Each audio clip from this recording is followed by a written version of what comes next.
ನನ್ನ YouTube income ಎಷ್ಟು ಗೊತ್ತಾ? ಪ್ರತಿ ತಿಂಗಳು ನಾನು ಟ್ಯಾಕ್ಸ್ ನ ಕಟ್ತಿದ್ದೀನಿ ಗುರು. ಇದೇ ನಾನು ಬೆಂಗಳೂರಲ್ಲಿ ಉಳ್ಕೊಂಡಿರುವಂತ ಮನೆ. ಕರಿತೀನಿ ನನ್ನ ಗರ್ಲ್ ಫ್ರೆಂಡ್ ನ ಇವಾಗ. ಬಾಯ್ಲಿ ಬಾ, ನಾಚ್ಕೋಬೇಡ ಬಾ, ಏನಾಗಲ್ಲ ಬಾ, ನಾಚ್ಕೋಬೇಡ. ಎಲ್ರು ಕೇಳಿದ್ರಲ್ಲ ನಿಮ್ಮೂರ್ ಯಾವ್ದು ಅಂತ. ನಮ್ಮೂರು ದಣಾಯಂಕುನ್ಪುರ. ಏನನ್ಸ್ತದ ಹೇಳು ನಾನು ಯೂಟ್ಯೂಬ್ ಮಾಡೋದು? ಇವೆಲ್ಲ ಹೇಳಾರೆ. ಅಣ್ಣ ನಿಮ್ ಯೂಟ್ಯೂಬ್ ಇನ್ಕಮ್ ಎಷ್ಟು? ನನ್ನ ಯೂಟ್ಯೂಬ್ ಇನ್ಕಮ್ ಎಷ್ಟು ಗೊತ್ತಾ? ಪ್ರತಿ ತಿಂಗಳು ನಾನು ಟ್ಯಾಕ್ಸ್ ನ ಕಟ್ತಿದ್ದೀನಿ. 5 ರಿಂದ 6 ಬ್ಯಾಂಕ್ ಅಕೌಂಟ್ಗಳೈತೆ.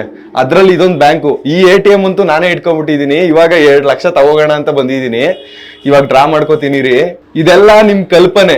ಆಕ್ಚುಯಲ್ ರಿಯಾಲಿಟಿ ಏನ್ ಗೊತ್ತಾ? ನನ್ಗೆ ಬರೋದು 20 ರಿಂದ 25 ಸಾವಿರ ಅಷ್ಟೇ ಗುರು. ಆ 25 ಸಾವಿರನು ಏನ್ ಮಾಡ್ತೀನಿ ಗೊತ್ತಾ? 25 ಸಾವಿರನ ನಾನು ಯೂಟ್ಯೂಬ್ಗೆ ಹಾಕ್ತೀನಿ. ಹೇಗೆ ಅಂತಂದ್ರೆ ನಾನ್ ಮಾಡೋದು ಮಂತ್ಲಿ 4 ವಿಡಿಯೋ. ಆ 4 ವಿಡಿಯೋದಲ್ಲಿ 1 ವಿಡಿಯೋ ಗಿವ್ ಅವೇನ ಮಾಡ್ತೀನಿ. ಅದಕ್ಕೆ 10,000 ರೂಪಾಯಿ ಹೋಗುತ್ತೆ. ಇನ್ ಮಿಕ್ಕಿರೋ ದುಡ್ಡನ್ನ ಇನ್ 3 ವಿಡಿಯೋ ಏನಿರುತ್ತೆ ಅದಕ್ಕೆ ಹಾಕ್ತೀನಿ. ನಾನು 10,000 ರೂಪಾಯಿ ಕೊಟ್ರೆ 1 ಲಕ್ಷ ದುಡಿತೀನಿ ಅಂತ ಹೇಳೋರ್ಗೆ ನಾನು ಇದನ್ನ ರಿಯಾಲಿಟಿನ ತೋರಿಸ್ತೀನಿ ನೋಡಿ. ನನ್ನ ಯೂಟ್ಯೂಬ್ ಅನಾಲಿಟಿಕ್ಸ್ ಇದು. ಈ ವಿಡಿಯೋನ 1.25 ಲಕ್ಷ ಜನ ನೋಡಿದ್ದಾರೆ. ಆದ್ರೆ ನನಗೆ ಬಂದಿರೋದು 2,400 ರೂಪಾಯಿ ಅಷ್ಟೇ. ಏನಂತ ಅಂದ್ರೆ ನನ್ನ ಚಾನಲ್ಗೆ RPM ಕಡಿಮೆ ಇದೆ. ನಿಧಾನಕ್ಕೆ ವ್ಯೂಸ್ ಬರೋದ್ರಿಂದ ನನಗೆ ರೆವೆನ್ಯೂ ತುಂಬಾನೇ ಕಡಿಮೆ ಬರುತ್ತೆ. ನಾನು ಯೂಟ್ಯೂಬ್ನ ಮಾಡ್ತಿರೋದು ಪ್ಯಾಷನ್ ಇಂದ. ದುಡ್ಡು ಕೊಡ್ತಿರೋದು ಅಷ್ಟೇ ನನಗೆ ಇಷ್ಟ ಅಂತ ಕೊಡ್ತಿರೋದು, ವಾಪಸ್ ದುಡ್ಡು ಮಾಡಬೇಕು ಅಂತಲ್ಲ. ಇದನ್ನೆಲ್ಲ ನಾನು ದೇವ್ರ ಮುಂದೆ ನಿಂತ್ಕೊಂಡು ಯಾಕೆ ಹೇಳ್ತಿದ್ದೀನಿ ಅಂತ ನಿಮ್ಗೆ ಗೊತ್ತಾಗಿರುತ್ತೆ. ನನ್ನ ಮೇಲೆ ನಿಮ್ಗೆ ನಂಬಿಕೆ ಇದ್ರೆ ನನ್ನ ಚಾನಲ್ನ ಸಬ್ಸ್ಕ್ರೈಬ್ ಮಾಡ್ಕೊಳ್ಳಿ, ನನಗೆ ಸಪೋರ್ಟ್ ಮಾಡಿ ಗುರು. ಇದೇ ನಾನು ಬೆಂಗಳೂರಲ್ಲಿ ಉಳ್ಕೊಂಡಿರುವಂತ ಮನೆ. ತುಂಬಾನೇ ದೊಡ್ಡದಾಗಿದೆ, ವಿಶಾಲವಾಗಿದೆ. ನಿಧಾನಕ್ಕೆ ತೋರಿಸ್ತೀನಿ ಬನ್ನಿ ನಿಮ್ಗೆ. ವಾಪಸ್ ಬನ್ನಿ ಎಲ್ರು, ರಿಯಾಲಿಟಿಗೆ ವಾಪಸ್ ಬನ್ನಿ. ಇಲ್ಲಿದೀವಿ ನೋಡಿ, ಇದೇ ನಾವು ಬೆಂಗಳೂರಲ್ಲಿ ಇರೋ ಮನೆ. ನೋಡಿ ಪವನ್ ಕುತ್ಕೊ ಓದ್ಕೋತಾವನೆ. ಫಸ್ಟ್ ರ್ಯಾಂಕ್ ರಾಜು ತರ ಪವನ್ ಯಾವಾಗ್ಲೂ ಓದ್ತಿರ್ತಾನೆ. ಇಲ್ಲಿ ನೋಡಿ ಏನೆಲ್ಲ ಹಾಕೊಂಡಿದೀವಿ. Dream big, believe in yourself, do your best, stay positive. ಇದಕ್ಕೆಲ್ಲ ಲೈವ್ ಎಕ್ಸಾಂಪಲ್ ಅಲ್ಲ ನೋಡಿ ಪವನ್. ಇದು ನನ್ನಲ್ಲಿದೆ ಅಂತ ನನಗೆ ಗೊತ್ತೇ ಇರ್ಲಿಲ್ಲ. ಮನೆ ಏನ್ ಇಷ್ಟು ಚಿತ್ತಾಗೈತೆ ಅಂತೆಲ್ಲ ಅನ್ಕೋಬಿಡಿ. ನಮ್ಮ ಮನೇಲಿ ಜಿಮ್ ಕೂಡ ಐತೆ. ಹೆಂಗೈತೆ ಬನ್ನಿ ತೋರಿಸ್ತೀನಿ. ಇಲ್ಲಿ ಇದೆ ನಮ್ ಜಿಮ್. ಇಲ್ಲಿ ಹೆಲ್ಮೆಟ್ ಇಟ್ಕೋತೀವಿ. ಇದೇ ದೇವ್ರ ಮನೆ ನೋಡಿ. ಶ್ರೀರಾಮ ಇದಾರೆ ನಮ್ಮ ಮನೇಲಿ, ಮತ್ತೆ ಗಣಪತಿ. ಶ್ರೀರಾಮನ್ಗೆ ಕೈ ಮುಕ್ಕೊಳ್ಳಿ ಎಲ್ರು ಬನ್ನಿ. ಇನ್ನು ಆಮೇಲೆ ಇಲ್ಲೊಂದು ರೂಮ್ ಐತೆ, ಮತ್ತೆ ಇದೊಂದು ರೂಮು, 2 ಸಣ್ಣ ರೂಮೆ. ಇದು ಕಿಚನ್. ಈ ಅಡುಗೆ ಮನೆಯಲ್ಲಿ ಸ್ಟವ್ ಇತ್ತು. ಸ್ಟವ್ ಕೆಟ್ಟೋಗ್ಬಿಟ್ಟು ರೆಡಿ ಮಾಡ್ಸಕ್ ಕೊಟ್ಟಿದೀವಿ ರಾಜು ಅವ್ರ ಅಂಗಡಿಗೆ. ಅಡುಗೆ ಮನೆ ಚಿಕ್ಕದಾಗೆ ಎಷ್ಟು ಬೇಕಷ್ಟು ಪಾತ್ರೆ ಗೀತ್ರೆ ಎಲ್ಲ ಇದೆ. ಮತ್ತೆ ನಾವು ಯಾವ್ದೇ ವಿಡಿಯೋ ಮಾಡಿದ್ರು ನಾವು ಯೂಸ್ ಮಾಡುವಂತ ಪ್ರಾಪರ್ಟೀಸ್ ಮತ್ತೆ ಏನೇನಿರುತ್ತೆ ಎಲ್ಲ ಇಲ್ಲೇ ಇಡೋದು. ನೋಡಿ ಇಲ್ಲೇ ಪೂಜಾ ಬೋರ್ಡ್ ಐತೆ, ಇಲ್ಲೇ ಇಟ್ಟಿದೀವಿ ನೋಡಿ ಪೂಜಾ ಬೋರ್ಡ್. ಒಂದೇನಂದ್ರೆ ಈ ಸೈಕಲ್ ನ ಹತ್ಕೊಂಡು ತುಳ್ಕೊಂಡು ಹೋದ್ರೆ ವಾಶ್ರೂಮ್ ಹೋಗ್ಬೋದು. ಇಲ್ಲ ಇದು ನೋಡಿ ವಾಶ್ರೂಮು. ನಾವ್ 3 ಜನ ಅಲ್ಲ ಇರೋದು ಈ ಮನೇಲಿ. ನಮ್ಮ ಮನೇಲಿ ಇರೋದು 4 ಜನ. ಇನ್ನೊಬ್ರು ಚೋಟು ಅಂತ, ಅವ್ರಿಗೆ 4 ವರ್ಷ ಅಷ್ಟೇ. ಇವಾಗ ಪುಟ್ಟು ಮಗು ಚೋಟು. ನೀವೆಲ್ಲರೂ ಆಶ್ಚರ್ಯ ಆಗ್ಬೋದು, ಚೋಟು ನಂಗೆ ನೀವು 3 ಜನ ಸಾಕ್ತಿದ್ದೀರಾ ಅಂತ. ಚೋಟುಗೆ ಬರೀ ನೀರು ಮತ್ತೆ ಬೆಳಕಿದ್ರೆ ಸಾಕು, ಬಿಸಿಲು ಬಿದ್ರೆ ಸಾಕು, ಚೋಟು ಬದುಕೋತಾನೆ. ಚೋಟುನ್ ತೋರಿಸ್ತೀನಿ ಬನ್ನಿ ನಿಮ್ಗೆ. ಯಾರ ಚೋಟು ಅಂತ ತಲೆಯಲ್ಲಿ ಓಡ್ತಾ ಇತ್ತಲ್ವಾ, ಬನ್ನಿ ಚೋಟು ತೋರಿಸ್ತೀನಿ ನಿಮ್ಗೆ. ರೂಮು ಎಡಿಟ್ ಮಾಡೋದೆಲ್ಲ ಇಲ್ಲೇ. ಇವರೇ ನೋಡಿ ಚೋಟು, ನಮ್ ಮನೇಲಿರೋ 4ನೇ ಮೆಂಬರು. 4 ವರ್ಷ ಇದಕ್ಕೆ ಇವಾಗ. ಇಲ್ಲೇ ನಾನು ಕುತ್ಕೊ ಎಡಿಟ್ ಮಾಡೋದೆಲ್ಲ ಇಲ್ಲೇ. ನಾನು ಇದೇ ಲ್ಯಾಪ್ಟಾಪ್ ನಂದು. ಈ ಲ್ಯಾಪ್ಟಾಪ್ ಅಲ್ಲೇ ಫುಲ್ಲು ನಾನು ಯಾವ ವಿಡಿಯೋ ಮಾಡಿದೀನಿ ಎಲ್ಲಾ ವಿಡಿಯೋನು ಇದು ಒಂದೇ ಲ್ಯಾಪ್ಟಾಪ್ ಅಲ್ಲಿ ಎಡಿಟ್ ಮಾಡಿರೋದು. ಇಲ್ಲೇ ಕುತ್ಕೊ ಎಡಿಟ್ ಮಾಡೋದು. ಇದೇ ಚೇರ್ ಮೇಲೆ ಕುತ್ಕೊಂಡು ಎಡಿಟ್ ಮಾಡ್ತಿರ್ತೀನಿ. ಇಷ್ಟೇ ಚಿಕ್ಕ ಮನೆ. ಇಲ್ಲೇ ನಾವು ಸಂಸಾರ ಮಾಡ್ತಾ ಇದೀವಿ 3 ಜನ. ಬ್ರೋ ನಿಮ್ ಫೇವ್ರೇಟ್ ಫುಡ್ ಏನು? ಗುರು ನನ್ನ ಫೇವ್ರೇಟ್ ಫುಡ್ ಮುದ್ದೆ. ನಾನು ಡೈಲಿ ಇಲ್ಲೇ ಬಂದ್ಬಿಟ್ಟು ಮುದ್ದೆ ಊಟ ಮಾಡೋದು. ಬನ್ನಿ ತೋರಿಸ್ತೀನಿ ನಿಮ್ಗೆ ಹೆಂಗಿರುತ್ತೆ ಅಂತ. ಏನೇ ಕೊಟ್ರು ಈ ಮುದ್ದೆ ತಿನ್ನಂಗೆ ಸಿಗೋ ಖುಷಿ ನನಗೆ ಯಾವ್ದ್ರಲ್ಲೂ ಸಿಗಲ್ಲ. ಒಂದ್ ಮುದ್ದೆ ತಿನ್ಬಿಟ್ರೆ ಸಾಕು, ಹೊಟ್ಟೆ ತುಂಬ ಹೋಗುತ್ತೆ ನನಗೆ. ಬ್ರೋ ನೀವು ಬೆಂಗಳೂರಲ್ಲಿ ಯಾವ ಏರಿಯಾದಲ್ಲಿ ಇರೋದು? ಗುರು ನೀವು ಆಲ್ರೆಡಿ ಹಿಂದೆ ನೋಡ್ತಿದ್ರೆ ಗೊತ್ತಾಗಿರುತ್ತೆ ಯಾವ ಏರಿಯಾ ಇದು ಅಂತ. ನಾನಿರೋದು ಲೆಗ್ಗೇರಲ್ಲಿ ಒಳ್ಳೆ 5 ರೂಪಾಯಿಗೆ ಕಬ್ನಾಲ್ ಸಿಗುತ್ತೆ. ಡೈಲಿ ಇಲ್ಲಿ ಬಂದು ಊಟ ಆದ್ಮೇಲೆ ಇಲ್ಲೇ ನಾನು ಕಬ್ನಾಲ್ ಕುಡಿಯೋದು. ಬನ್ನಿ ಕಬ್ನಾಲ್ ಕುಡಿಯೋಣ ಈಗ. ಒಳ್ಳೆ ಚೆನ್ನಾಗಿರೋ ಕಬ್ನಾಲ್ ಕುಡಿಬೇಕು ಅಂದ್ರೆ ಬಂದ್ಬಿಟ್ಟು ಲೆಗ್ಗೇರಲ್ಲಿ ಕುಡ್ಕೊ ಹೋಗಿ ಎಲ್ರು. ಬ್ರೋ ನಿಮ್ ಎಜುಕೇಶನ್ ಬಗ್ಗೆ ಹೇಳ್ತೀನಿ ಕೇಳಿಸ್ಕೊಳ್ಳಿ. 10th ಓದಿದ್ದು ರಾಮನಗರ ಶಾಂತಿನಿಕೇತನಲ್ಲಿ. ಅವಾಗ ನಾನು ಡಾಕ್ಟರ್ ಆಗಬೇಕು ಅಂದ್ಕೊಂಡಿದ್ದೆ. ನೀನು ಚೆನ್ನಾಗಿ ಮಾತಾಡ್ತೀಯ, ಲಾಯರ್ ಆಗು ಅಂದರು. ಹೌದಲ್ವಾ, ಲಾಯರ್ ಆಗೋಣ ಅಂದ್ಕೊಂಡೆ. Excuse me your honour, according to Indian pencil. ನನ್ನ ಮನೆಯವ್ರಿಗೆ ಹೇಳಿದೆ ಲಾಯರ್ ಆಗ್ತೀನಿ ಅಂತ. ಅವಾಗ ಅವರು ಮಕ್ಕುಗ್ದಿ ಇನ್ನೊಂದು ಹೇಳಿದ್ರು, ನೀನ್ ಸೈನ್ಸ್ ಓದು ಅಂತ. ಅದಾದ್ಮೇಲೆ ಚನ್ನಪಟ್ಟಣದಲ್ಲಿ ಕ್ರೇಮ್ ಬ್ರಿಡ್ಜಲ್ಲಿ ಸೈನ್ಸ್ ತಗೊಂಡು ಸೈನ್ಸ್ ಓದ್ದೆ. ಏನಾದ್ರು ಡಿಫ್ರೆಂಟ್ ಆಗಿ ಮಾಡಬೇಕು, ಎಲ್ರ ತರ ಇಂಜಿನಿಯರಿಂಗ್ ಮಾಡಬಾರ್ದು. ಆಗ ಒಬ್ಬ ಮಹಾನ್ ಭಾವ ಹರ್ಷಿತ್ತು ನನಗೆ ಫ್ರೆಂಡ್ ಆಗ್ಬಿಟ್ಟು ಏವಿಯೇಷನ್ ಅಂತ ಒಂದು ಕೋರ್ಸ್ ಐತೆ ಅಂತ ಹೇಳ್ದ. ಫ್ಲೈಟಲ್ಲಿ ಏರ್ಪೋರ್ಟಲ್ಲಿ ಇರ್ಬೋದು, ಪ್ಲೇನ್ ಓಡಿಸ್ಬೋದು, ಪೈಲಟ್ ಆಗ್ಬೋದು ಅಂದ್ಬಿಟ್ಟು ಡಿಗ್ರಿಲಿ ಏವಿಯೇಷನ್ ತಗೊಂಡೆ. ಏವಿಯೇಷನ್ ತಗೊಂಡು 3 ವರ್ಷ ಫ್ಲೈಟ್ ಬಗ್ಗೆ ಓದಿದೆ. ಅದಾದ್ಮೇಲೆ ಗೊತ್ತಾಯ್ತು ಅಲ್ಲೇನು ಚೆನ್ನಾಗಿಲ್ಲ, ಕೆಲಸ ಸಿಗಲ್ಲ, ಚೆನ್ನಾಗಿರಲ್ಲ ಅಂದ್ಬಿಟ್ಟು ಏವಿಯೇಷನ್ ಬಿಟ್ಟೆ. ಏವಿಯೇಷನ್ ಬಿಟ್ಟಾದ್ಮೇಲೆ ಸಡನ್ನಾಗಿ ನಾನು ಕಾಮರ್ಸ್ ಫೀಲ್ಡ್ಗೆ ಹೋದೆ. ಕಾಮರ್ಸ್ ಫೀಲ್ಡ್ಗೆ ಹೋಗ್ಬಿಟ್ಟು MBA ಮಾಡಿದೆ. MBA ಮಾರ್ಕೆಟಿಂಗ್ ಮತ್ತು HR MBA ಮುಗಿಸಿದ್ದೀನಿ. ಇಷ್ಟೆಲ್ಲ ಓದಿ ನಾನು ಏನು ಮಾಡಿದ್ರೆ ಚೆನ್ನಾಗಿರುತ್ತೆ ಅಂತ ಯೋಚನೆ ಮಾಡ್ತಿದ್ದೆ. ಅದಾದ್ಮೇಲೆ ನಾನು ಯೂಟ್ಯೂಬರ್ ಆದೆ. ನೀವು ಅಷ್ಟು ಗೋಸ್ಟ್ ವಿಡಿಯೋಸ್ ಮಾಡಿದ್ದೀರಲ್ಲ, ನೀವು ಯಾವಾಗಾದ್ರೂ ದೆವ್ವ ನೋಡಿದ್ದೀರಾ? ನೀವೆಲ್ಲರೂ ಒಂದು ವಿಷಯನ ಅರ್ಥ ಮಾಡ್ಕೋಬೇಕು. ನಾವು ಪದೇ ಪದೇ ಗೋಸ್ಟ್ ಹಂಟ್ನ ಮಾಡ್ತಿದ್ದೀವಿ, ಗೋಸ್ಟ್ ಹಂಟಿಂಗ್ ವಿಡಿಯೋಸ್ನ ಮಾಡ್ತಿದ್ದೀವಿ ಅಂದರೆ ನಾವು ದೆವ್ವನ ನೋಡಿಲ್ಲ ಅಂತ ಅರ್ಥ. ನಾವು ನೋಡಿದ್ರೆ ರಿಯಲ್ ಆಗೇ ನೋಡಿದ್ದಿದ್ರೆ ಅಷ್ಟು ನ್ಯಾಚುರಲ್ ಆಗಿ ಕಾಮಿಡಿ ಮಾಡಿಕೊಂಡು ಗೋಸ್ಟ್ ಹಂಟ್ನ ಮಾಡ್ತಿರ್ಲಿಲ್ಲ. ನಮಗೂ ಕೂಡ ತುಂಬಾನೇ ಭಯ ಆಗೋದು. ನಾವು ಯಾವತ್ತು ನೋಡ್ತೀವಿ ಗೋಸ್ಟ್ನ, ಪ್ರಾಮಾಣಿಕವಾಗಿ ಹೇಳ್ತೀನಿ ನಾನು ನಿಮಗೆ, ಗೋಸ್ಟ್ನ ನೋಡಿದೆ, ನಾನು ದೆವ್ವನ ನೋಡಿದೆ ಅಂತ.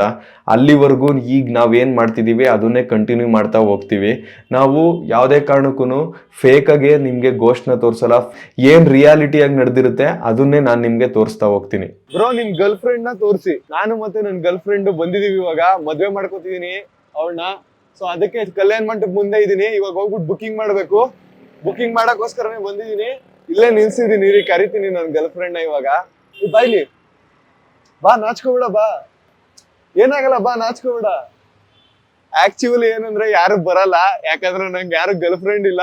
ನಾನು ಇನ್ನೂ ಸಿಂಗಲ್, ಆಲ್ವೇಸ್ ಸಿಂಗಲ್. ಸಂಬಂಧದ ಸುಳಿವೇ ಇಲ್ಲ, ಒಬ್ಬಂಟಿ ನಾನು, ಏಕಾಂತವು ಸಾಕಾಗಿದೆ. ನೀವೆಲ್ಲರೂ ತಮ್ನೇಲ್ ನೋಡ್ಬಿಟ್ಟು ಕನ್ಫ್ಯೂಸ್ ಆಗಿರ್ತೀರಾ. ತಮ್ನೇಲ್ ಅಲ್ಲಿ ಇದ್ದದ್ದು ನನ್ನ ಫ್ರೆಂಡು, ಗರ್ಲ್ ಫ್ರೆಂಡ್ ಅಲ್ಲ. ಅವನ್ಗೆ ರೇನ್ ಕೊಟ್ಟರು ಗುರು, ಸರಿ ಇಲ್ಲ ಅದು ಪಳ್ಳು. ಎಲ್ಲರೂ ಕೇಳಿದ್ರಲ್ಲ ನಿಮ್ಮೂರು ಯಾವುದು ಅಂತ. ನಮ್ಮೂರು ದಣಂಕನಪುರ, ರಾಮನಗರ ಜಿಲ್ಲೆ, ರಾಮನಗರ ತಾಲೂಕು. ಗುರು, ಇದು ನಮ್ಮೂರ್ನ ಕೆಳಗಡೆ ಕೇರಿ ಚರಂಡಿ ರೆಡಿ ಮಾಡ್ತಾವ್ರೆ ಅನ್ಸುತ್ತೆ. ಗುರು, ಈ ಕಟ್ಟೆನ ನಮ್ಮೂರಲ್ಲಿ ಚಿಕ್ಕಟ್ಟೆ ಅಂತ ಕರೀತಾರೆ.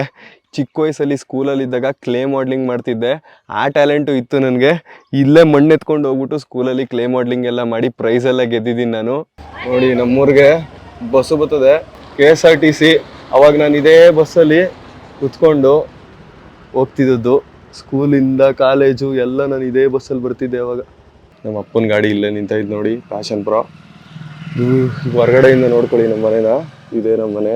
ನಮ್ಮ ಅಪ್ಪ ನೋಡಿ ಕೂತ್ಕೊಂಡು ಪೇಪರ್ ಓದ್ತಾವ್ರೆ. ಏನನ್ಸ್ತದೆ ಹೇಳು ನಾನು ಯೂಟ್ಯೂಬ್ ಮಾಡೋದು? ಮಾಮೂಲಿ ಮಾತಾಡಪ್ಪ. ನನಗೆ ಇಷ್ಟ ಆಯ್ತಾ ಇದೆ. ನಾನು ಮಾಡೋ ವಿಡಿಯೋ ಇಷ್ಟ ಆಯ್ತದ? ಮಾಡೋ ವಿಡಿಯೋ ಇಷ್ಟ ಆಯ್ತಾ ಇದೆ. ಚೆನ್ನಾಗಿ ಇನ್ನೂ ಮುಂದುವರಿ, ಚೆನ್ನಾಗಿ ಮಾಡು. ನಾನು ಪಾಕೆಟ್ ಮನಿ ಕೊಡ್ತಿದ್ದೆ. ಆ ಪಾಕೆಟ್ ಮನಿಲೆಲ್ಲ ಯೂಟ್ಯೂಬ್ ಮಾಡೋಂತ ಸಲಕರಣೆಗಳು ತಗೊಂಡು ಯೂಟ್ಯೂಬ್ ಮಾಡೋನೆ. ನಾವು ಊಟ ತಿಂಡಿ ಹಣ್ಣುಗಳು ತಗೊಂಡು ತಿನ್ನು ಅಂತ ಅಂದ್ರೆ ಅವನು ಯೂಟ್ಯೂಬ್ ಏನ್ ಬೇಕು ಅವೆಲ್ಲ ತಗೊಂಡು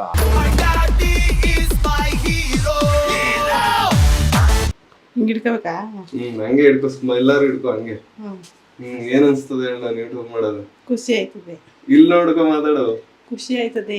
ಖುಷಿ ಆಯ್ತದ? ಖುಷಿ ಆಯ್ತು. ಮತ್ತೆ ಬಡವ್ರಿಗೆಲ್ಲ ಹೆಲ್ಪ್ ಮಾಡೋದು ಖುಷಿ ಆಯ್ತು. ಇಲ್ಲಿ ನೋಡ್ಕೊ ಮಾತಾಡು. ಬಡವ್ರಿಗೆ ಹೆಲ್ಪ್ ಮಾಡೋದು ಖುಷಿ ಆಯ್ತು. ಜಾಸ್ತಿ ನನಗೆ ಜಾಸ್ತಿ ಕಷ್ಟದಲ್ಲಿರೋರು, ಜಾಸ್ತಿ ಬಡವ್ರು ಇರ್ತಾರಲ್ಲ ಅವ್ರು ಕೊಡ್ಬೇಕು ಅನಿಸ್ತು. ನಿಮ್ ಮನೇಲಿ ಬೈಯಲ್ವಾ ವಿಡಿಯೋ ಮಾಡಿದಾಗ ಏನಂತಾರೆ ಅಂತ? ನೀನ್ ಕೇಳಲ್ವಾ ಅಂತ? ಅದಕ್ಕೆ ಏನ್ ಹೇಳ್ತೀವಿ? ನನಗೆ ಮೊದ್ಲು ಅದೇ ಮಸಾಣಕ್ ಹೋಗಿದ್ದಲ್ಲ, ಇಲ್ಲಿ ನೋಡ್ಕೊ ಮಾತಾಡು. ಮಸಾಣಕ್ ಹೋಗಿದ್ದಲ್ಲ, ಅವಾಗ ಸಖತ್ ಬೇಜಾರಾಯ್ತು. ನಿನ್ಗೂ ಬೋದಿದ್ದೀನಿ. ಮತ್ತೆ ನೆಗೆಟಿವ್ ಹತ್ರ ಹೋಯ್ತಿ ಅಂತ ಸಖತ್ ಬೇಜಾರ್ ಇಡ್ಸಿದೀನಿ, ಬೋದಿದ್ದೀನಿ. ಆಮೇಲೆ ಇವಾಗ ಫ್ರೆಂಡ್ಸ್ ಎಲ್ಲ ಹೆಲ್ಪ್ ಮಾಡ್ತಾವ್ರಲ್ಲ, ಓ ಏನಿಲ್ಲ ಬಿಡು, ಎಲ್ಲ ಫ್ರೆಂಡ್ಸ್ ಅವ್ರೆ, ಒಂಟಿ ಹೋಗಲ್ವಲ್ಲ, ಜೊತೆ ಹೆಲ್ಪ್ ಮಾಡ್ತಾವ್ರಲ್ಲ ಅಂತ ಸಮಾಧಾನ ಆಯ್ತು. ವಿಡಿಯೋಗಳು ನೋಡ್ತಾ ಇರ್ತೀನಿ. ಫ್ರೀ ಇದ್ದಾಗೆಲ್ಲ ನೋಡ್ತಾ ಇರ್ತೀನಿ. ಹ್ಮ್ ಮತ್ತೆ ಇಷ್ಟೊಂದು ಜನ ಪ್ರೀತಿ ಗಳಿಸೋನೆ ಅಂತ ಖುಷಿ ಆಯ್ತದೆ. ಕಮೆಂಟ್ಸ್ಗಳು ಓದ್ತಾ ಇರ್ತೀನಿ. ಹ್ಮ್ ನಿಮ್ಗೆ ಯಾವಾಗ್ಲೂ ಪ್ರೀತಿ ಅಂದ್ರೆ ಜಾಸ್ತಿ ಇಷ್ಟ. ಒಂದ್ ಸ್ವಲ್ಪ ನನ್ ತರನೇ ಹ್ಮ್ ಕೋಪನು ಜಾಸ್ತಿ. ಕೋಪ ಏನು ಸ್ವಲ್ಪ ಅಂದ್ರೆ ಮುನ್ಸ್ಕೊಬಿಡ್ತಾನೆ, ಹತ್ತು ಬಿಡ್ತಾನೆ. ಇವೆಲ್ಲ ಹೇಳಾರೆ.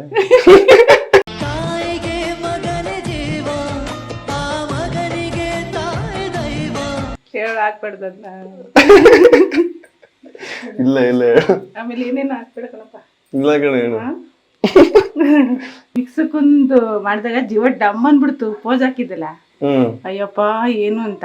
ಹ್ಮ್ ಆಮೇಲೆ ಏನೋ ಒಂದ್ ಸ್ವಲ್ಪ ಜನಗಳು ತಿಳ್ಕೊಳಕ್ಕೆ ಒಂದು ಇದ್ ಮಾಡೋನಲ್ಲ ಅಂದ್ಬಿಟ್ಟು ಖುಷಿ ಆಯ್ತು. 4 ಜನ ತಿಳ್ಕೊಂಡು ಮಿಕ್ಸಿಕ್ರಿಗಾದ್ರೂ ಇದ್ ಕೊಡ್ತಾರೆ, ಕಷ್ಟ ಅದೇ ಅಂತ ತಿಳ್ಕೊಂಡ್ರು ಅಂತ ಆಮೇಲೆ ಖುಷಿ ಆಯ್ತು.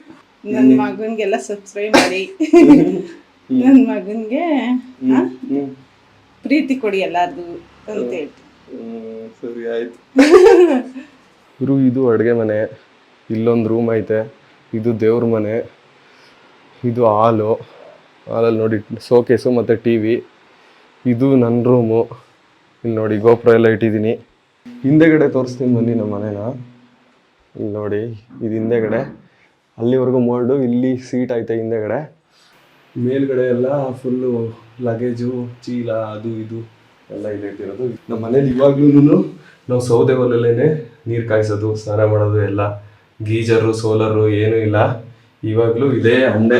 ಈಗಲೂ ಸಿಪ್ಪೆ ಹಾಕಿ ಸೌದೆ ಹಾಕಿನೇ ನೀರು ಕಾಯಿಸ್ಕೊಳ್ಳೋದು ನಾವು. ಹಿಂದೆಗಡೆ ಬಂದರೆ ನಿಮಗೆ ಕೊಟ್ಟಿಗೆ ಕಾಣಿಸುತ್ತೆ. ಅವಾಗ ಒಂದು ಕಾಲದಲ್ಲಿ ಹಸು ಸಾಕಿದ್ವಿ, ಅಂದರೆ 3 ವರ್ಷದ ಹಿಂದೆ ಹಸು ಇತ್ತು ನಮ್ಮ ಮನೇಲಿ. ಇವಾಗ ಹಸು ಇಲ್ಲ ಅಷ್ಟೇ. ಗುರು ತುಂಬ ಜನ ಅನ್ಕೊಬಿಟ್ಟಿದ್ರಿ ನಾನು ದೊಡ್ಡ ಮನೆಯಿಂದ ಬಂದಿರೋನು, ಯಾವುದೋ ರಿಚ್ ಫ್ಯಾಮಿಲಿ ಅಂತ. ಆ ಥರ ಎಲ್ಲ ಏನೂ ಇಲ್ಲ. ನಾನು ಮಿಡಿಲ್ ಕ್ಲಾಸ್ ಫ್ಯಾಮಿಲಿಲೇ ಬೆಳ್ಕೊ ಬಂದಿರೋದು. ನಮ್ಮ ಅಪ್ಪ ಅಮ್ಮ ತುಂಬಾ ಕಷ್ಟಪಟ್ಟು ಸಾಕಿದ್ದಾರೆ. ಅವಾಗೆಲ್ಲ ಹಸು ಸಾಕಿದ್ರು, ಹುಲ್ ತಗೊಬಂದು ಹಾಲು ಕರೆದು ಎಲ್ಲ ಕಷ್ಟಪಟ್ಟು ಓದಿಸಿದ್ದಾರೆ. ನಾನು MBA ಮಾಡಿದ್ದೀನಿ. ಇನ್ನೊಂದು ಪ್ರಶ್ನೆ ಏನಿತ್ತು ಅಂದರೆ, ನಾನು ಬರೀ ಯೂಟ್ಯೂಬ್ನೇ ಮಾಡ್ತಿದ್ದೀನ ಇಲ್ಲ ಕೆಲಸನೂ ಮಾಡ್ತಿದ್ದೀರಾ ಅಂತ. ನಾನು ಕೆಲಸನೂ ಮಾಡ್ತಿದ್ದೀನಿ. ಯಾಕಂದರೆ ಯೂಟ್ಯೂಬ್ ಮಾಡ್ಕೊಂಡಿದ್ಬಿಟ್ರೆ ಬರೀ ಯೂಟ್ಯೂಬ್ ದುಡ್ಡನ್ನ ನಂಬ್ಕೊಂಡು ಬದುಕೋಕ್ಕಾಗಲ್ಲ. ನಾನು ಕೆಲಸನೂ ಮಾಡ್ತಿದ್ದೀನಿ ನಮ್ಮ ಫ್ಯಾಮಿಲಿ, ನಮ್ಮ ಕುಟುಂಬಕ್ಕೋಸ್ಕರ. ಮತ್ತು ನೀವು ನನ್ನ ಕುಟುಂಬ, ನಿಮ್ಗಳಿಗೋಸ್ಕರ ನಾನು ಯೂಟ್ಯೂಬ್ನ ಮಾಡ್ತಿದ್ದೀನಿ, ನಿಮ್ಗಳ ಪ್ರೀತಿಗೋಸ್ಕರ. ಎರಡೂ ನಾನು ಕಷ್ಟಪಟ್ಟು ಮ್ಯಾನೇಜ್ ಮಾಡ್ತಿದ್ದೀನಿ. ನಿಮ್ಗಳ ಪ್ರೀತಿ, ನಿಮ್ಗಳ ಸಪೋರ್ಟ್ ಬೇಕಷ್ಟೇ. ಇನ್ನೂ ನನ್ನ ಚಾನಲ್ಗೆ ಸಬ್ಸ್ಕ್ರೈಬ್ ಮಾಡ್ಕೊಂಡಿಲ್ಲ ಅಂದರೆ ಸಬ್ಸ್ಕ್ರೈಬ್ ಮಾಡ್ಕೊಳ್ಳಿ.